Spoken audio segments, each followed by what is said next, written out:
उत्तर प्रदेश के शिक्षा मित्रों के मानदेय में तो बढ़ोतरी हो गई है, लेकिन वहीं दूसरी ओर देखने को मिल रहा है कि उत्तर प्रदेश के शिक्षा मित्रों के बीच में स्थानांतरण को लेकर और जनगणना की ड्यूटी को लेकर तमाम तरह के सवाल उत्पन्न होते हुए नजर आ रहे हैं। लगातार उत्तर प्रदेश के शिक्षा मित्र ये सवाल करते हुए नजर आ रहे हैं कि आखिरकार उनका स्थानांतरण कब होगा, क्योंकि इस शासनादेश को जारी हुए भी काफी वक्त बीत चुका है और संगठन की तरफ से भी लगातार प्रयास किए जा रहे थे। फिलहाल आपको बता दें कि संगठन का साफ तौर पर यही कहना है कि उच्च अधिकारियों से लगातार बातचीत हो रही है और पूरी तरह से उम्मीद जताई जा रही है कि बहुत जल्द ही स्थानांतरण की प्रक्रिया हो जाएगी और इसी दौरान ये सारे कार्यक्रम होंगे। आपको बता दें कि लंबे समय से उत्तर प्रदेश के शिक्षा मित्र परेशान थे कि उनके मानदेय में बढ़ोतरी हो जाए, तो कुछ शिक्षा मित्र परेशान थे कि वे अपने मूल विद्यालय पहुंच जाएं, लेकिन देखने को मिला कि सरकार की तरफ से उत्तर प्रदेश के शिक्षा मित्रों के लिए कदम उठाया गया और इस वक्त पर उनके मानदेय को लेकर, स्थानांतरण को लेकर शासनादेश जारी हो चुके हैं और कहीं न कहीं प्रक्रिया जो है वो चल भी रही है, क्योंकि मानदेय तो खातों में पहुंच ही रहा है, लेकिन इस बीच में स्थानांतरण की प्रक्रिया भी कहीं न कहीं जारी है। और इन सारी चीजों के बीच में ये भी देखने को मिल रहा है कि उत्तर प्रदेश के शिक्षा मित्रों के मन में जो तमाम सवाल है स्थायीकरण को लेकर और भी अन्य मांगों को लेकर, उसको लेकर भी संगठन की तरफ से लगातार प्रयास किए जा रहे हैं। एक तरफ जहां सरकार की तरफ से शिक्षा मित्रों का सम्मान कर दिया गया है, तो वहीं दूसरी ओर अब शिक्षा मित्र संगठन की तरफ से मुख्यमंत्री योगी आदित्यनाथ का भी सम्मान करना है। तो इस वजह से रणनीति पूरी बन चुकी है। मुख्यमंत्री योगी आदित्यनाथ का समय मिलते ही संगठन की तरफ से एक बड़ा कार्यक्रम राजधानी लखनऊ में किया जाएगा, जिसमें सभी शिक्षा मित्र सम्मिलित होंगे। फिलहाल आपको बता दें कि इस वक्त पर स्थानांतरण को लेकर जो बातचीत चल रही है, क्या प्रक्रिया होने वाली है, इस विषय पर ज्यादा जानकारी देते हुए संगठन के पदाधिकारी या यूं कहें कि प्रदेश अध्यक्ष शिव कुमार शुक्ला ने क्या कुछ कहा है, आप भी सुनिए। शिव कुमार शुक्ला जी, आपका हमारे चैनल अटल टीवी पे बहुत बहुत स्वागत है। बहुत बहुत धन्यवाद। शिव कुमार शुक्ला जी, जैसा कि देखने को मिल रहा है इस वक्त पर उत्तर प्रदेश के शिक्षा मित्रों के बीच में कहीं ना कहीं खुशियों का माहौल तो है ही, क्योंकि देखने को मिला इतना बड़ा कार्यक्रम हुआ, चीजें हुई, लेकिन इस बीच में स्थानांतरण की प्रक्रिया को लेकर क्या कुछ अपडेट है, क्योंकि लगातार शिक्षा मित्रों की तरफ से स्थानांतरण को लेकर सवाल किए जा रहे हैं। बिल्कुल आपकी बात सही है और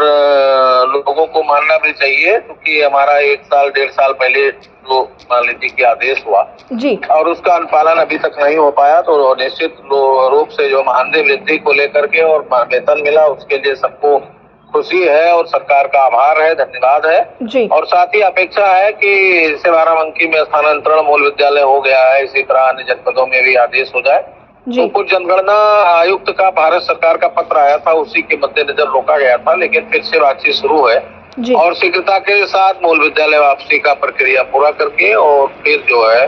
हम लोग अंतर जनपदीय स्थानांतरण की प्रक्रिया को प्रारंभ कराने का प्रयास करेंगे और इस पर वार्ता चल रही है जी। शीघ्र इस पर मंत्री जी से भी बात करेंगे और फिर कराते हैं जी। शिव कुमार शुक्ला जी, क्या बाराबंकी के अलावा कहीं और ये प्रक्रिया भी शुरू हो पाई है? प्रक्रिया कई जगह स्थित है, लोगों ने जो है सूचनाएं संकलित कर लिया है, बीएसए ने सब बना लिया है जी। अब बीच में ये कार्यक्रम लग गया था और जनगणना की प्रक्रिया चूंकि शुरू हो चुकी है जी, तो हमें लगता है कि जहाँ जहाँ जनगणना मुक्त है लोग वहाँ तत्काल प्रभाव से लागू कराना है और जहाँ जनगणना हो रहा है वहाँ से शासन का प्रमाण पत्र दिया जाएगा कि जनगणना की प्रक्रिया में हम यहाँ प्रतिभाग करेंगे, अगर कहीं रहेंगे वहाँ से आके प्रतिभाग करके जनगणना पूरा करेंगे, जनगणना प्रभावित नहीं होगा और स्थानांतरण की प्रक्रिया प्रारंभ कराई जाए जी। शिव कुमार शुक्ला जी, जो आप लोगों का तो सरकार की तरफ से सम्मान कर दिया गया है, लेकिन जो आप लोगों की तरफ से एक कार्यक्रम किया जाना था सरकार के सम्मान समारोह के लिए, उसको लेकर क्या कुछ अपडेट्स है? अब पूरा कोशिश है, इधर मंत्रिमंडल विस्तार था, उधर कार्यक्रम अचानक मुख्यमंत्री जी ने घोषित कर दिया जी। बातचीत शाम को मंत्री जी से हम लोगों की हुई, सुबह कार्यक्रम घोषित हो गया, तो अब निश्चित रूप से हम लोग उसमें लगे हैं। पहले कार्यक्रम एक सेंटर पे था, फिर उसको डिवाइड कराया गया, निवेदन किया गया कि हर जिले में हो,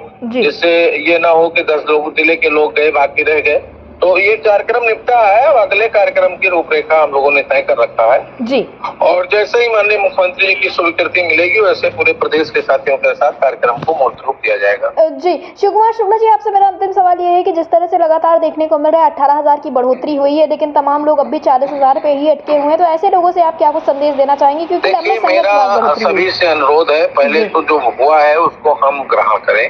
जो समस्या है जो है ठीक है, 40,000 होना चाहिए, 50,000 होना चाहिए, तो उस पे अब हमको धीरे धीरे काम करके आगे बढ़ना है। अगर एक बार में 18 हुआ है, दूसरी बार हम प्रयास करेंगे, तीसरी बार प्रयास करेंगे और जो हमारा मुख्य लक्ष्य स्थायीकरण का है उस पर हमारी बात होगी। तो धीरे धीरे जो दरवाजे बंद थे खुले हैं, तो निश्चित रूप से सभी लोग धैर्य रखें और पेशेंस की जरूरत है और धीरे धीरे हमारी प्रक्रियाएं पूरी होंगी। जहाँ हमको कुछ नहीं था वहाँ कैशलेस की बात जुलाई में शुरू हो जाएगा, जी। स्थानांतरण हो जाए, मानदेय बढ़ गया, और जो कमियां हैं उसको हम लोग पूरा करेंगे, और जहां जहां जो जरूरत होगी इस पर सरकार ने आश्वस्त किया है कि हम आपके साथ हैं, तो निश्चित रूप से हमारी समस्याओं का समाधान होगा। जी, शिव कुमार शुक्ला जी, अटल टीवी से जुड़ने के लिए धन्यवाद। बहुत बहुत धन्यवाद, बहुत बहुत धन्यवाद।